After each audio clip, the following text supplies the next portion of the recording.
Okay, this video is for Not Twizzy. Your question is it too late to go pro? Listen, brother, it's never too late to go pro, and I'll tell you why.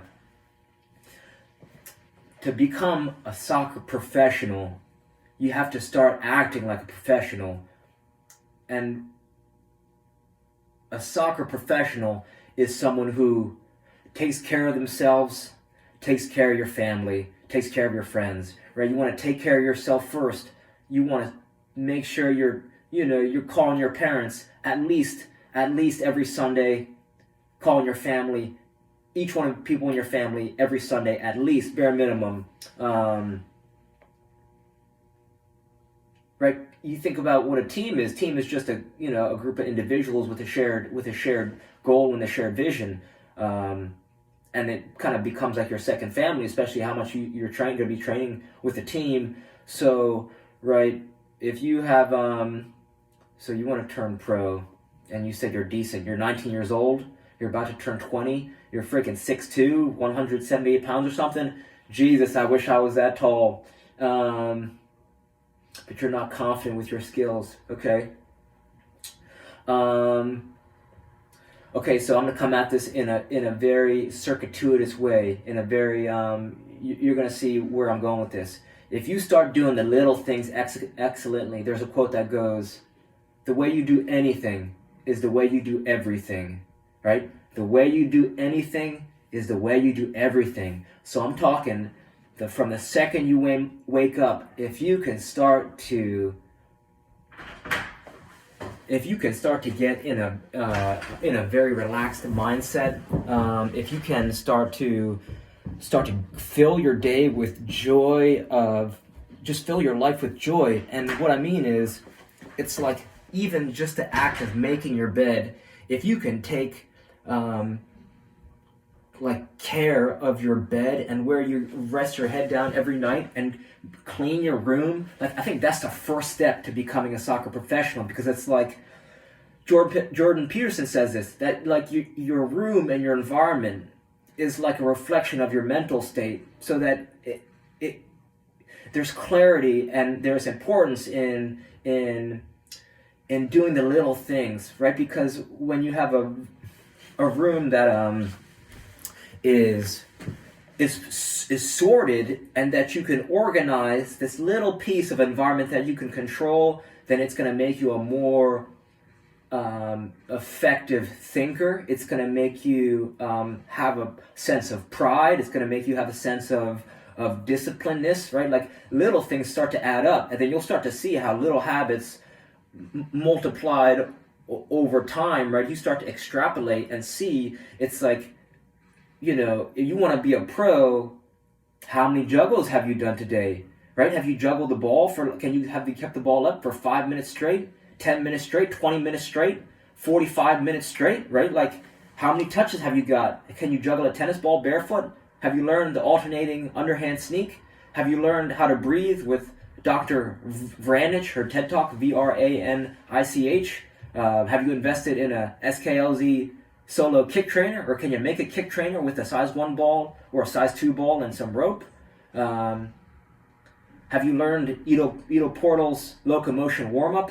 Have you spent any time hanging? Have you tractioned your spine? Right? Like, you got to start doing research, right? Like, watch you said Haaland or whatever his name is. This is one of your favorite players, or Mbappe, Kylian, whatever. Right? How much are you?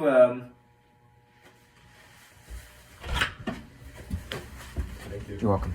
Are you practicing like perpetually? Right? You got to smarten up if you think you're going to play pro and you're not devoting 1 hour a day, 2 hours a day, 3 hours a day to practice. It's like, if you're saying you want to be, if that's the goal, then what is your daily habits and routines reflect where you want to be in 5 years, 10 years, 20 years? I mean, this guy, forget his name, Kobayashi Yakamuri or something, Portugal in the first league or second league. He's 50 something years old, and he's still one of the best players. He's one of the best soccer players of all time, playing at 50 years old, right? So you just want to be, if you can start to grow your life with soccer every day and just get more touches, right? That's where you want to start small. It's not about becoming pro tomorrow. It's about waking up, doing your dishes, making your bed, cleaning your room, doing the frickin' dishes, helping mom or your parents and your family with laundry, right? Are you doing your own laundry? Are you helping cook dinner?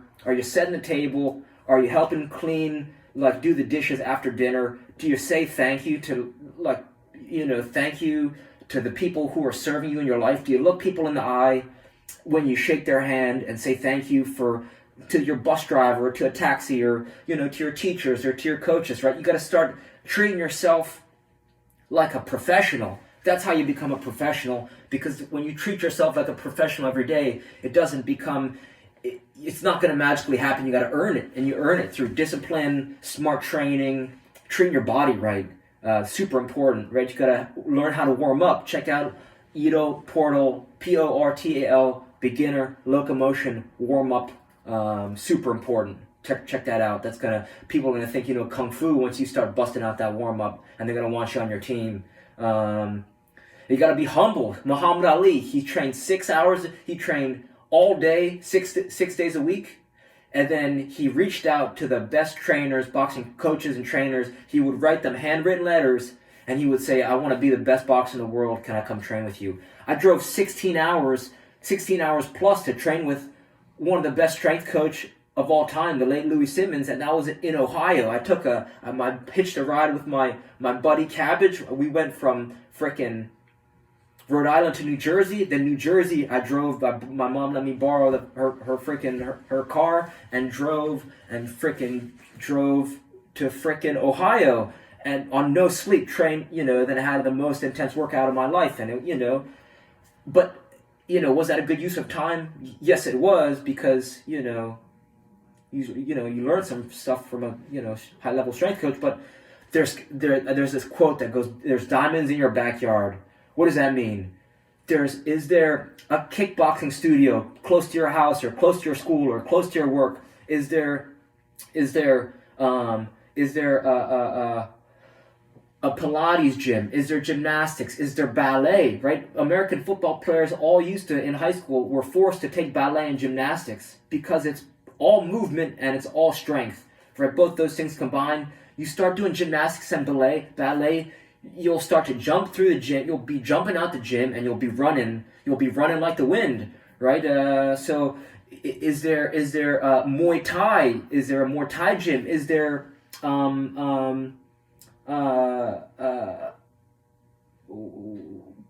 Cristiano does Pilates, right? I said Pilates.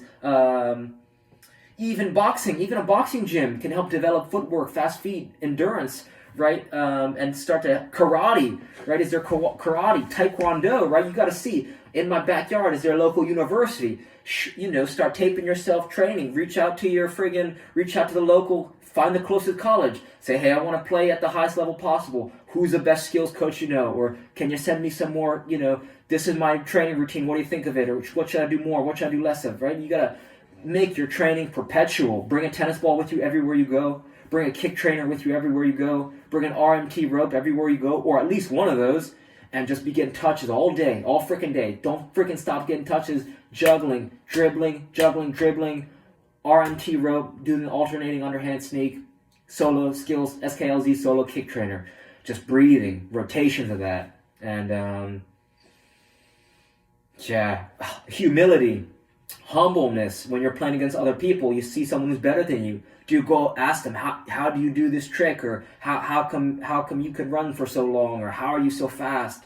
Or, right, you gotta be humble enough to ask high-level players for advice, and be genuine and be honest. And if they can feel that, then they'll, I'm sure they'll give you any answer, any question. I love any question. Someone who wants to try to train smarter, I'll give you all my time. So I hope some of these ideas help, and just highly recommend reading Atomic Habits by James Clear, or listening to the audiobook Atomic Habits. and also check out Effortless, Greg McEwen, Effortless. Also check out Kador Zayani, 7 postures. That's a game changer. You learn these 7 stretches, and you'll feel more balanced in your toes and in your feet, and it'll help improve jumping, running faster, everything, all that stuff, injury prevention, all that stuff. So reach out with more questions, and thanks for your time. All right.